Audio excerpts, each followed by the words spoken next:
Hello friends, சின்ன மருமகள் serial இனி வரப்போகிற எபிசோட்ஸ்க்கான ரிவ்யூ தான் பார்க்க போகிறோம். அடுத்தடுத்த சுவாரஸ்யங்களை தெரிஞ்சுக்கிறதுக்கு இந்த வீடியோவை ஸ்கிப் பண்ணாமல் கடைசி வரைக்கும் பாருங்கள். நம்ம போஸும் காவியாவும் வீட்டுக்கு வராங்க. வந்த உடனே நம்ம ராஜா அங்கே இருந்துட்டு வாமா காவியா, வா போஸு, நல்லா இருக்கீங்களா அப்படின்னு சொல்லி கேட்கவும் ரெண்டு பேருமே ரொம்ப சந்தோஷமாக கொஞ்ச நேரம் வீட்டில் இருக்கிறவங்க கிட்டலாம் பேசிக்கிட்டு இருக்காங்க.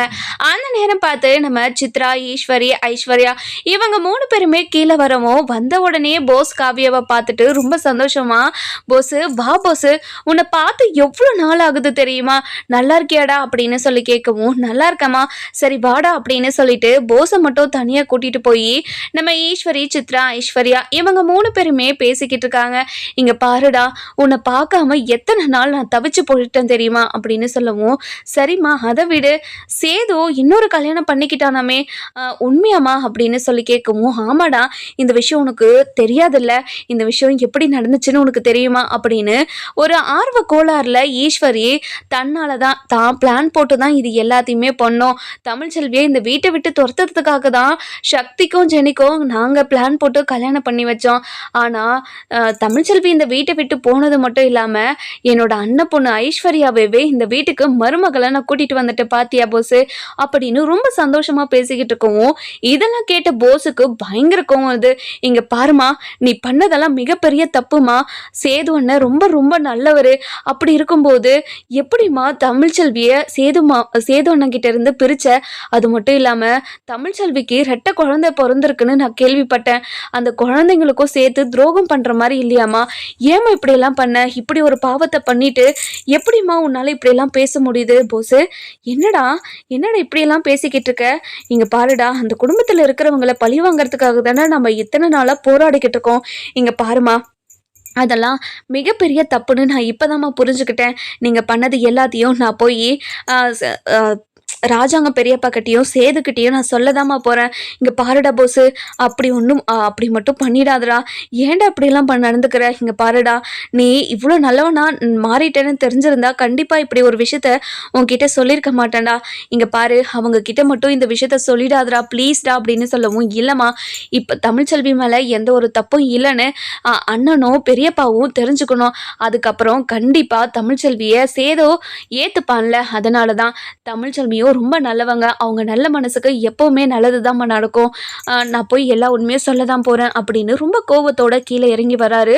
இந்த பக்கம் நம்ம சித்ரா இருந்துட்டு என்னம்மா போஸ் இப்படியெல்லாம் நடந்துக்கிறான், இங்க பாருமா போஸு எல்லா உண்மையும் உளறி வச்சுட்டானா, இப்போ நம்ம என்னம்மா பண்றது, கண்டிப்பா நம்மளை இந்த வீட்டிலே வைக்க மாட்டாரு பெரியப்பா, இங்க பாருமா எப்படியாவது ஏதாவது பண்ணி போஸை தடுத்து நிறுத்துமா அப்படின்னு சொல்லவும் நம்ம போஸ் கீழே போயிட்டு இங்க பாருங்க பெரியப்பா, உங்ககிட்ட ஒரு முக்கியமான விஷயம் பேசணும் பெரியப்பா அப்படின்னு சொல்லவும் என்ன போஸு என்ன விஷயம் அப்படின்னு சொல்லவும் இல்லை பெரியப்பா, நான் சேது அண்ணனை வச்சு தான் இந்த உண்மையை உங்ககிட்ட சொல்லணும்னு ஆசைப்பட்றேன், முதல்ல சேது அண்ணன் எங்கே இருந்தாலையும் வீட்டுக்கு வர சொல்லுங்க பெரியப்பா அப்படின்னு சொல்லவும் இதை கேட்ட உடனே என்ன போஸு திடீர்னு வந்து சேதுவை வர சொல்கிற, என்ன உண்மையை சொல்ல போகிற சொல்லு அப்படின்னு சொல்லி கேட்கவும் இங்கே பாருங்க பெரியப்பா, தமிழ்ச்செல்வி இந்த வீட்டை விட்டு போனதுக்கு காரணம் யாருன்னு எனக்கு தெரியும், அதனால தான் அந்த விஷயத்த என் அண்ணனை வச்சு சொல்லணும்னு நினைக்கிறேன், முதல்ல நீங்கள் அண்ணனை வர சொல்லுங்க அப்படின்னு சொல்லிடுறாங்க. ராஜாங்கமும் போஸ் பேச்சை கேட்டுட்டு சேதுக்கு கால் பண்ணி நடந்த விஷயத்தெல்லாம் சொல்லிட்டு உடனடியாக குழந்தைய அவங்க கிட்ட கொடுத்துட்டு அப்புறமா வரேன்னு சொல்லிட்டு வாடா சேது அப்படின்னு சொல்லிட்டு நம்ம சேதுவை வர வைக்கிறாங்க. வந்த உடனே நம்ம சேது இருந்துட்டு என்னாச்சு அப்படின்னு சொல்லிட்டு ராஜாங்கத்தை கிட்ட கேட்கவும் நானும் அப்பத்திலிருந்து கேட்டுக்கிட்டே தான் இருக்கிறேன், ஆனால் போஸ் எந்த ஒரு உண்மையுமே என்கிட்ட சொல்ல மாட்டேங்கிறான் அப்படின்னு சொல்கிறாங்க. இந்த பக்கம் ஈஸ்வரி இருந்துட்டு போஸு வேண்டா போஸு ப்ளீஸ் போஸு அப்படின்னு சொல்லி கெஞ்சிக்கிட்டு இருக்கவும் இல்லைம்மா நான் எல்லா உண்மையும் சொல்ல தான் போறேன் அப்படின்னு கத்திடுறாங்க. இது கேட்டு ராஜாங்க இருந்துட்டு என்ன சேதோ என்ன போஸு என்ன ஆச்சு அப்படின்னு சொல்லி கேட்கவும் இங்க பாருங்க பெரியப்பா, தமிழ்ச்செல்வி இந்த வீட்டை விட்டு போனதுக்கு காரணம் என்னோட அம்மா தான், என் அம்மா தான் இது எல்லாத்துக்குமே காரணம் அப்படின்னு சொல்லவும் என்ன போஸு என்ன பேசிக்கிட்டு இருக்க, நீ என்ன பேசுறன்னு எனக்கு எதுவுமே புரியல, தமிழ்ச்செல்வி அந்த சக்திக்கும் ஜெனிக்கும் கல்யாணம் பண்ணி வச்சதுனால தான் இவ்வளோ பெரிய பிரச்சனை ஆகி தமிழ்ச்செல்வியை இந்த வீட்டை விட்டு அனுப்பினீங்கன்னு எனக்கு நல்லாவே தெரியும், தமிழ்ச்செல்வியா காரணத்தால் நீங்கள் போலீஸ் ஸ்டேஷனுக்கு போய் உங்கள் பதவி பறி போய் அவ்வளோ அசிங்கப்பட்டதுக்கு காரணமாக இருந்ததுனால தான் தமிழ்ச்செல்வியை சேதனை வீட்டை விட்டு அனுப்பி இன்னொரு கல்யாணமோ பண்ணிக்கிட்டாரு. ஆனால் இது எல்லாத்துக்குமே காரணம் என்னோட அம்மா தான். என் அம்மா தான் பிளான் போட்டு தமிழ்ச்செல்வியை எப்படியாவது இந்த வீட்டை விட்டு துரத்தணுன்றதுக்காக இப்படி ஒரு வேலையை பண்ணியிருக்காங்க.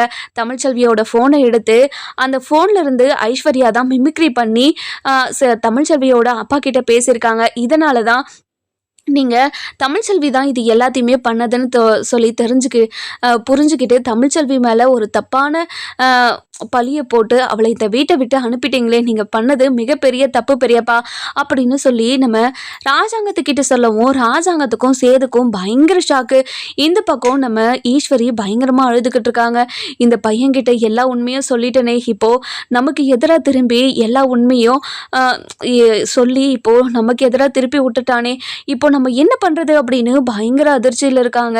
அதுக்கப்புறம் ராஜாங்க இருந்துட்டு பொசு நீ சொல்கிறது எல்லாமே உண்மையாக சேது பொசு அப்படின்னு சொல்லி கேட்கவும் ஆமாம் பெரியப்பா, நான் இதுக்கு முன்னாடி வேணா நிறைய தப்பு பண்ணியிருக்கலாம். ஆனால் என்னைக்கு காவியா என்னை கோவிலுக்கு கூட்டிகிட்டு போய் அவங்க வீட்டுக்கு கூட்டிகிட்டு போய் நல்லது எது கெட்டது எதுன்னு சொல்லி கொடுத்தாலோ அப்பத்துலேருந்து இப்போ வரைக்குமே நான் ஒரு நல்ல மனுஷனாக தான் இருக்கேன். என் அம்மா பண்ணது எல்லாம் மிகப்பெரிய தப்புன்னு எனக்கு தெரிஞ்சது. அதனால தான் எல்லா உண்மையும் உங்ககிட்ட சொல்லிட்டேன் நான் அப்படின்னு சொல்கிறாங்க. இதை கேட்ட உடனே நம்ம சேது இருந்துட்டு அப்பா என்னப்பா தமிழ்ச்செல்வி மேலே எந்த ஒரு தப்புமே இல்லைன்னு இப்போ போஸ் சொல்லிக்கிட்டு இருக்கான். ஐஸ்வர்யா தான் அவங்க அப்பாவுக்கு தமிழ்ச்செல்வியோட அப்பாவுக்கு கால் பண்ணி எல்லா விஷயத்தையும் பேசி இந்த மாதிரி பண்ண சொல்லியிருக்காங்கப்பா. இதை நம்ம தெரிஞ்சுக்காம தமிழ்ச்செல்வியை வீட்டை விட்டு துரத்திட்டோமே அப்பா அப்படின்னு சொல்லி பயங்கரமாக வருத்தப்படுறாங்க. அந்த நேரம் பார்த்து நம்ம ஐஸ்வர்யாவும் சித்ராவையும் பார்த்துடுறாங்க. நம்ம சேது பார்த்த உடனே சின்னம்மா இங்கே பாருங்க சின்னம்மா, எதுக்காக சின்னம்மா என்னோட வாழ்க்கையில் இப்படி ஒரு துரோகத்தை பண்ண அப்படின்னு சொல்லி கேட்கவும் இங்கே பாரு சேதோ, நான்லாம் எதுவும் பண்ணலை சேதோ, என்னை புரிஞ்சுக்கோ சேது. இங்கே பாருங்க சின்னம்மா, உங்களை என்ன சின்னம்மாவானலாம் நினைக்கல. நான் என்னோட அம்மா இடத்துல வச்சு தான் இப்போ வரைக்குமே உங்களை பார்த்துக்கிட்டு இருந்தேன். ஆனால் என்னோட வாழ்க்கை இந்த அளவுக்கு ஆளாகிறதுக்கு காரணம் நீங்கள் தானா? எதுக்காக என்னோட வாழ்க்கையில் இப்படி ஒரு விஷயத்த பண்ணீங்க? தமிழ்ச்செல்வி மேலே பொய்யான ஒரு பழியை போட்டு அவளை இந்த வீட்டை விட்டு துரத்த வச்சு அவளை என் கல்யாண பந்தத்திலிருந்து பிரித்து என்னை ஐஸ்வர்யாவுக்கு கல்யாணம் பண்ணி வச்சுருக்கீங்க. இதெல்லாம் கேட்கவே எனக்கு அசிங்கமாக இருக்குது. இங்கே பாருங்கள் இங்கே பாருங்க எதுக்காக இது எல்லாத்தையும் பண்ணீங்க அப்படின்னு சொல்லி கேட்கவும் ராஜாங்க இருந்துட்டு இங்கே பாரு ஈஸ்வரி, இந்த குடும்பத்துக்கு எதுக்காக இவ்வளோ பெரிய துரோகத்தை பண்ணியிருக்க அப்படின்னு சொல்லி பயங்கர கோபமாக பேசிக்கிட்டு இருக்காங்க. நம்ம மோகனாவும் இங்கே பாருங்க தமிழ்ச்செல்வி மேலே தான் தப்பு இருக்குன்னு சொல்லிட்டு நம்ம எல்லாரும் தமிழ்ச்செல்வியை கேட்கக்கூடாத வார்த்தையெல்லாம் கேட்டு அவன் மனசை காயப்படுத்தி அவளை ரொம்ப ரொம்ப கஷ்டப்படுத்தி இந்த வீட்டை விட்டு அனுப்பி வச்சவங்க. அதுவும் வாயும் வயிறுமா இருக்கிற புள்ளனை கூட பார்க்காம கண்டபடி சேது பேசிட்டாங்க. அதெல்லாம் நினச்சி பார்த்தா கூட இப்போ கூட என் மனசு ரொம்ப கஷ்டப்படுது. அவள் எத்தனை முறை சொன்னா நான் எந்த தப்பும் பண்ணல, நான் என் அப்பாவுக்கு ஃபோன் பண்ணலை அப்படின்னு எத்தனையோ முறை சேதுக்கிட்டேயும் இந்த வீட்டில் இருக்கிறவங்க கிட்டேயும் புரிய வைக்க முயற்சி பண்ணா. ஆனால் நம்ம தான் அவளோட முயற்சியை தப்பாக புரிஞ்சுக்கிட்டு அவள் தான் தப்பு பண்ணதுன்னு நம்ம எல்லாரும் முடிவு பண்ணிட்டு அவளை இந்த வீட்டை விட்டு அனுப்புனது மிகப்பெரிய தப்பு. அந்த தப்பை நம்ம பண்ணியிருக்கவே கூடாது அப்படின்னு பயங்கரமாக நம்ம மோகனா இருந்துட்டு ராஜாங்கத்துக்கிட்ட சொல்லவும் ராஜாங்கமும் ரொம்ப கோவமா மோகனா நீ போய் அந்த சாட்டியை எடுத்துட்டு வா அப்படின்னு சொல்லி அனுப்புகிறாங்க. நம்ம மோகனாவும் அந்த சாட்டியை கொண்டு வராங்க. கொண்டு வந்த உடனே நம்ம ராஜாங்கம் வந்துட்டு அந்த சாட்டியை எடுத்து வச்சுக்கிட்டு ரொம்ப கோவமாக ஆக்ரோஷமாக நின்றுக்கிட்டு இருக்கிறத பார்த்த ஈஸ்வரி, சித்ரா, ஐஸ்வர்யா இவங்க 3 பேரையுமே ரொம்பவே அதிர்ச்சி ஆயிடுறாங்க. நம்ம ஈஸ்வரி இருந்துட்டு மாமா இங்கே பாருங்க மாமா, நாங்கள் ஏதோ தெரியாமல் பண்ணிட்டோம் மாமா. அந்த தமிழ்ச்செல்வி இந்த வீட்டில் இருக்கிற வரைக்கும் நீங்கள் எல்லாருமே அந்த தமிழ்ச்செல்வியை தலையில் தூக்கி வச்சு ஆடிக்கிட்டு இருந்தீங்க. நாங்கள் எதுவும் சொன்னாலும் அது இந்த வீட்டில் நடக்கவே நடக்காது. அவ என்ன சொல்றாளோ அது மட்டும்தான் இந்த வீட்டில் நடந்துக்கிட்டு இருந்துச்சு. ஏதோ இந்த வீட்டில் அடிமை மாதிரி இருந்தது மாதிரி எங்களுக்கெல்லாம் இருந்துச்சு. அதனால தான் எப்படியாவது அவளை இந்த வீட்டை விட்டு துரத்தணுன்றதுக்காக தான் சக்தி ஜெனி விஷயத்தில் நாங்கள் இப்படி பண்ணோம். ஆனால் அதனால் நீங்கள் ஜெயிலுக்கு போவீங்க, நீங்கள் ஜெயிலுக்கு போய் உங்கள் பதவி பறி போகணும்னு சத்தியமாக நாங்கள் எதிர்பார்க்கவே இல்லை மாமா.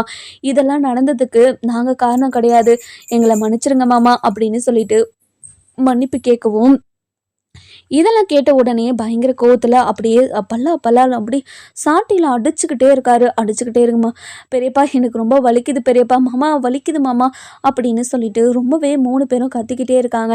அதுக்கப்புறம் நம்ம சேது இருந்துட்டு, பா ஒரு நிமிஷம் இருங்கப்பா, இங்கே பாரு ஐஸு, நான் உனக்கு என்ன பாவம் பண்ணேன், எதுக்காக என்னோட வாழ்க்கையில் இவ்வளோ பெரிய துரோகத்தை பண்ண, என் பொண்டாட்டிக்கும் என் பிள்ளைங்களுக்கும் எதுக்காக இவ்வளோ பெரிய துரோகத்தை என்னை செய்ய வச்ச அப்படின்னு சொல்லி கேட்கவும், இங்கே பாருங்க மாமா, உங்களை எப்படியாவது கல்யாணம் பண்ணிக்கணும்னு ஆசைப்பட்டேன் மாமா, அதனால தான் இது எல்லாத்தையுமே நான் பண்ணேன், என்னை மன்னிச்சிருங்க மாமா, நான் பண்ணது எல்லாமே மிகப்பெரிய தப்புன்னு எனக்கு புரியுது, இருந்தாலும் நான் சின்ன வயசுலேருந்து உங்களை கல்யாணம் பண்ணிக்கணும்னு நான் எவ்வளோ ஆசைப்பட்டிருந்தேன் தெரியுமா, ஆனால் கொஞ்ச நாள் கழித்து நீங்கள் வேற ஒரு பொண்ணை லவ் பண்ணி கல்யாணம் பண்ணிக்கிட்டேன்னு தெரிஞ்சதுமே நான் எவ்வளோ வருத்தப்பட்டேன். ஆனால் நடுவில் வீட்டுக்கு வந்தப்போ நீங்களும் தமிழ்ச்செல்வியும் ஏதோ ஒரு பிரச்சனையால் டிவோர்ஸ் வரைக்கும் போயிட்டீங்கன்னு எனக்கு தெரிய வந்துச்சு. அதனால தான் மாமா எப்படியாவது திரும்ப உங்களை கல்யாணம் பண்ணிக்கணும்னு ஆசைப்பட்டேன். அந்த ஆசையால் தான் எப்படியாவது தமிழ்ச்செல்வியை உங்ககிட்ட இருந்து பிரித்து நான் கல்யாணம் பண்ணிக்கணும்னு ஆசைப்பட்டேன் மாமா, என்னை மன்னிச்சிருங்க மாமா அப்படின்னு சொல்லிட்டு கையெடுத்து கும்பிடுவோம். இதை கேட்டு நம்ம சேது இருந்துட்டு பயங்கர கோவமாக, இங்கே பாருங்கப்பா, என் வாழ்க்கை இப்போது எவ்வளோ சந்தோஷமாக இருக்க வேண்டிய வாழ்க்கை தெரியுமா, இப்போது நான் இவ்வளோ கஷ்டப்பட்டுக்கிட்டு இருக்கிறதுக்கு காரணம் இவங்க 3 பேர் தான்ப்பா, இவங்க 3 பேரையும் நீங்கள் என்ன பண்ண போகிறீங்க, இங்கே பாருங்கப்பா, தமிழ்ச்செல்வி இனிமே என்னை நம்பவும் மாட்டா, இனிமே நான் போய் மன்னிப்பு கேட்டாலும் என்னை மன்னிக்கவும் மாட்டாப்பா, நான் அவளை ரொம்ப காயப்படுத்திட்டேன், அவளை ரொம்ப அசிங்கப்படுத்திட்டேன்ப்பா, கேட்கக்கூடாத வார்த்தையெல்லாம் நிறைய கேட்டிருக்கேன்ப்பா, அதெல்லாம் மிகப்பெரிய தப்புன்னு எனக்கு இப்போ தான் புரியுது. அப்போ தான் சொல்லிக்கிட்டே இருப்பாங்க, பொறுமையாக இருடா தமிழ்ச்செல்வி எந்த தப்பும் பண்ணலைன்னு சொல்லிக்கிட்டே இருப்பாங்க, ஆனால் அப்போ தான் பேச்ச கூட கேட்காம நான் இப்படி ஒரு விஷயத்த பண்ணது மிகப்பெரிய தப்புன்னு நான் இப்போ புரிஞ்சுக்கிட்டேன் அப்படின்னு பயங்கரமாக அழுதுகிட்டே இருக்கவும், நம்ம கருப்பு இருந்துட்டு, இங்கே பாரு சேதோ, நான் ஏற்கனவே உன்கிட்ட சொன்னேன், இந்த ஐஸ்வர்யாவை கல்யாணம் பண்ணிக்கிற போது கூட நல்லா யோசிச்சு முடிவெடுன்னு உன்கிட்ட சொன்னனா இல்லையா, ஆனால் நீ தான் என் தங்கச்சியை நம்பாமல் இப்படி ஒரு விஷயத்த பண்ணி வச்சிருக்க, என் தங்கச்சி இனிமேல் எந்த ஒரு ஜென்மத்திலையும் உன்னை மன்னிக்கவே மாட்டா, நானே உன்னை மன்னிக்க மாட்டேன், அவ எப்படி உன்னை மன்னிப்பா, கண்டிப்பாக மன்னிக்கவே மாட்டா, நீ அவ்வளோ பெரிய துரோகத்தை என் தங்கச்சிக்கு நீ பண்ணியிருக்க, அது மட்டும் இல்லாமல் அவளோட குழந்தைங்களுக்கும் நீ பண்ணியிருக்க, வயிற்றில் குழந்தை இருக்குதுன்னு கூட பார்க்காம அவளை வீட்டை விட்டு மனசாட்சி இல்லாமல் துரத்திருக்கு, அப்படி இருக்கும்போது எப்படிரா உன்னை மன்னிப்பா, இங்கே பாரு சேதோ, நீ ரொம்ப பெரிய துரோகத்தை பண்ணியிருக்க தமிழ்ச்செல்விக்கு அப்படின்னு சொல்கிறாங்க. நம்ம மோகனா இருந்துட்டு, இங்கே பாரு சேதோ, நம்ம தப்பு பண்ணிட்டோன்னு இப்போ நமக்கு தெரிஞ்சிருச்சு,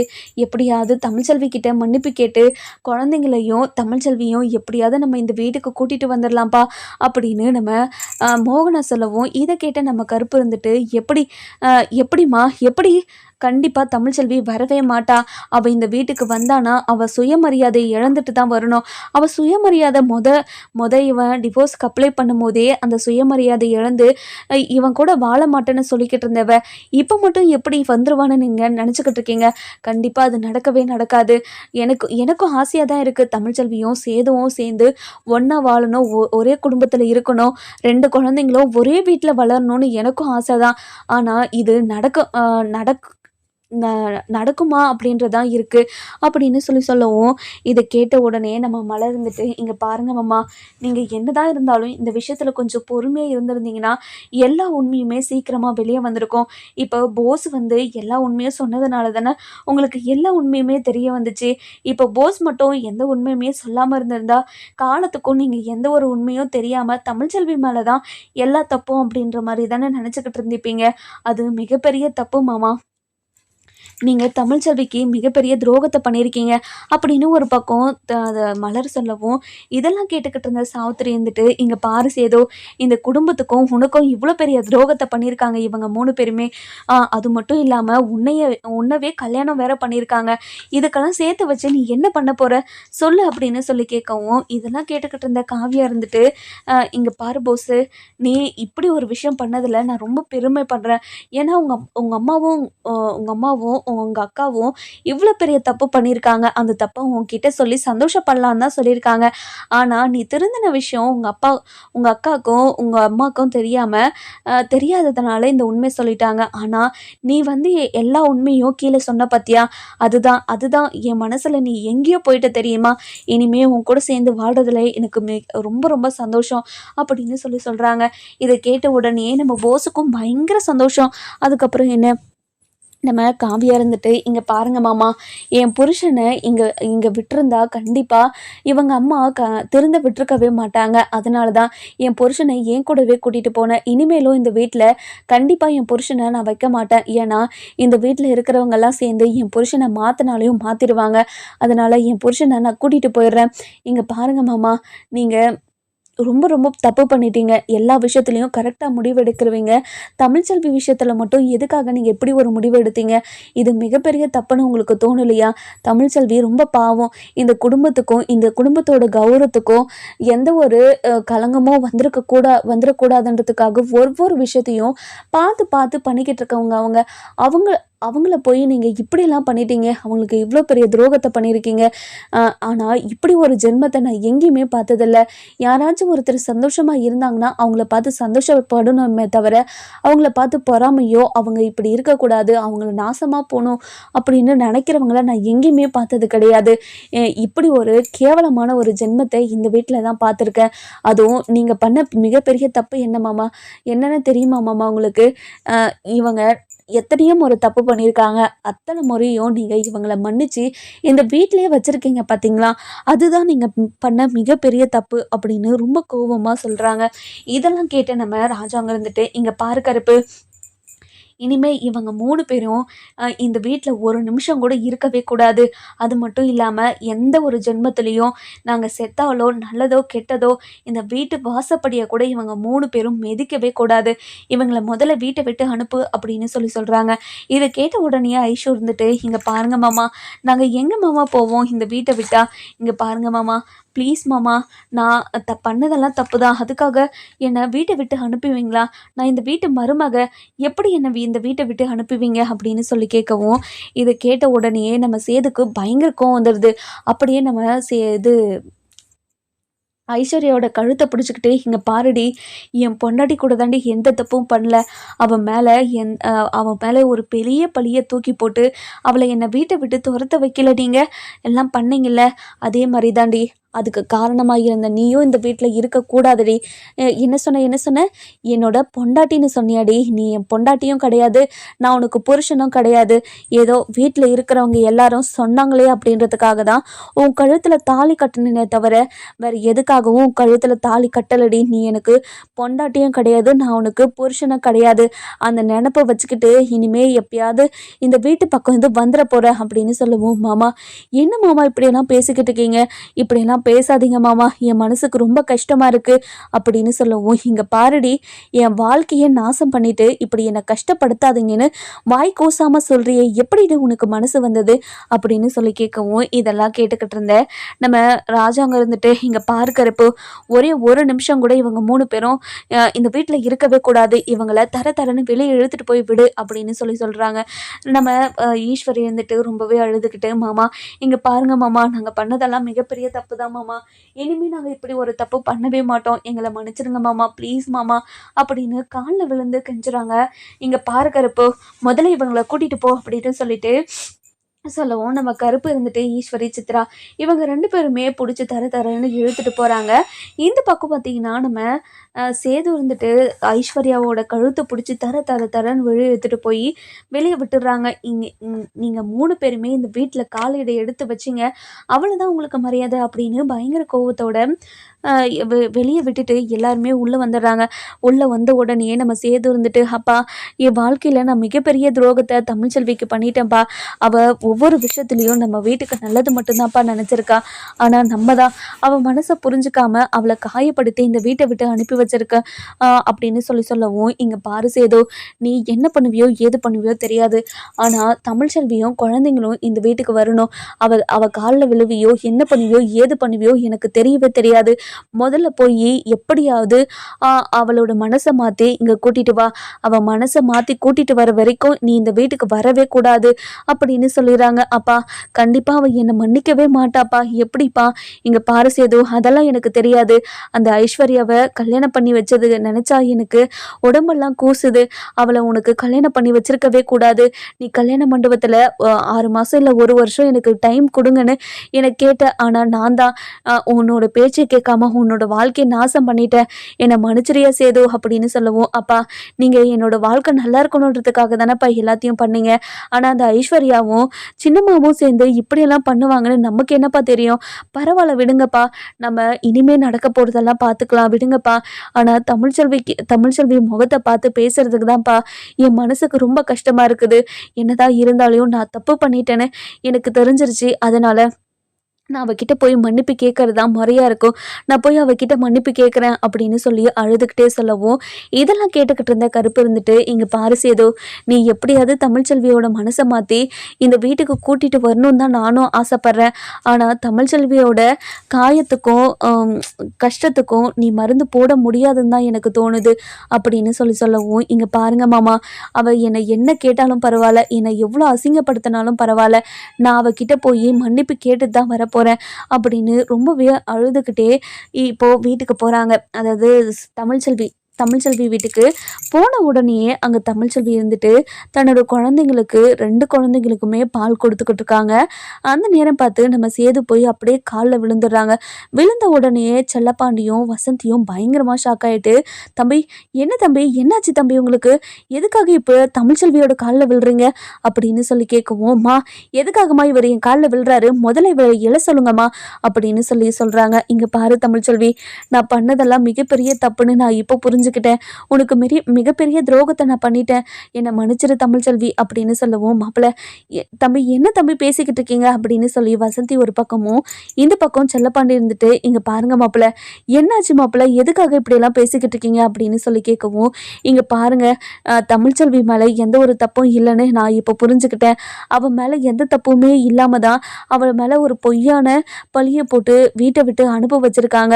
இது எல்லாமே எனக்கு இப்போதான் புரிஞ்சுது, இப்போதான் எனக்கு தெரிஞ்சுது. அதனால் என்னை மன்னிச்சிரு தமிழ்ச்செல்வி. இங்கே பாரு, நான் பண்ணது எல்லாமே மிகப்பெரிய தப்பு தான், எனக்கு மன்னிப்பே கிடையாது தான்.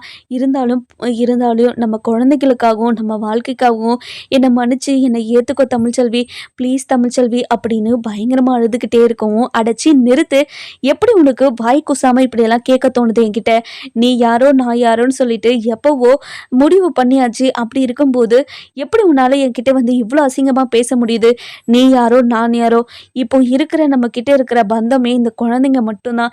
இந்த குழந்தைங்க உங்ககிட்ட ஒரு குழந்தையும் என்கிட்ட ஒரு குழந்தையும் வளருதா பஞ்சாயத்துல சொல்லியிருக்காங்களே அப்படின்ற ஒரே ஒரு காரணத்துக்காக தான் உங்களை இங்க விட்டு வச்சிருக்கனே தவிர வேற எந்த ஒரு காரணத்துக்காகவும் இல்லை. இந்த மாதிரி கேவலமா வந்து என்கிட்ட பேசுற வேலையெல்லாம் வச்சுக்காதீங்க அப்படின்னு சொல்றாங்க.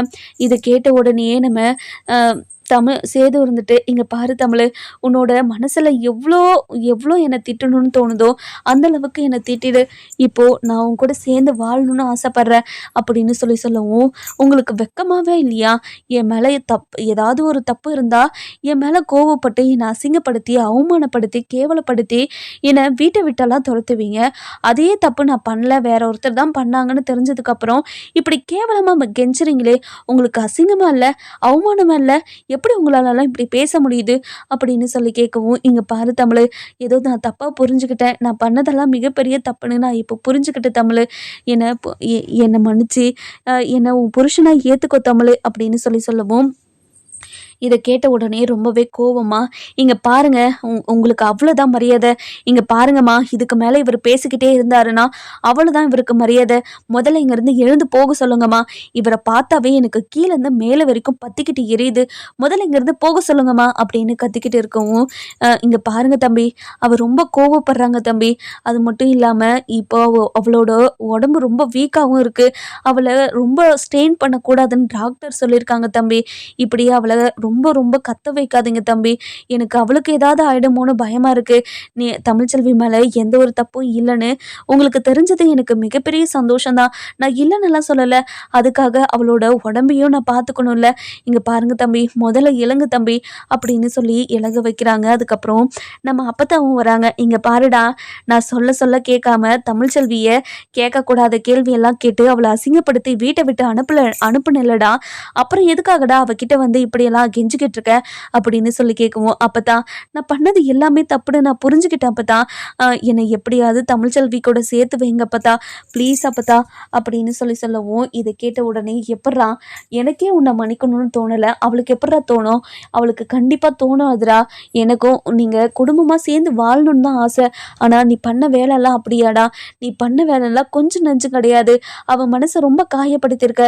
ஏற்கனவே ஒரு முறை நீ அவளை ரொம்ப காயப்படுத்தினது ஞாபகம் இருக்கா? அப்போவே உன்னை ஏற்றுக்கிறதுக்கு அவள் ரொம்ப ரொம்ப யோசிச்சா. வீட்டில் இருக்கிற பெரியவங்க எல்லாருமே ரொம்ப நம்மளை கட்டாயப்படுத்துகிறாங்களே அப்படின்ற ஒரே ஒரு காரணத்துக்காக தான் உன்னை ஏற்றுக்கிட்டா. அப்போ கூட உன்கிட்ட எவ்வளோ எவ்வளோ எவ்வளோ முறை கேட்டிருப்பா அப்படின்னு சொல்லி நம்ம சேது கிட்ட சொல்லவும், சேது ரொம்பவே உடஞ்சு போயிடுறாரு. நம்ம தமிழ்ச்செல்வி இருந்துட்டு சேதுவை புரிஞ்சுக்கிட்டு சேதுவை ஏற்றுப்பாங்களா மாட்டாங்கன்னு சொல்லிட்டு நம்ம வர எபிசோடில் பார்க்கலாம். இந்த வீடியோ உங்களுக்கு பிடிச்சிருந்தா லைக் பண்ணுங்கள், சப்ஸ்கிரைப் பண்ணுங்கள், மறக்காம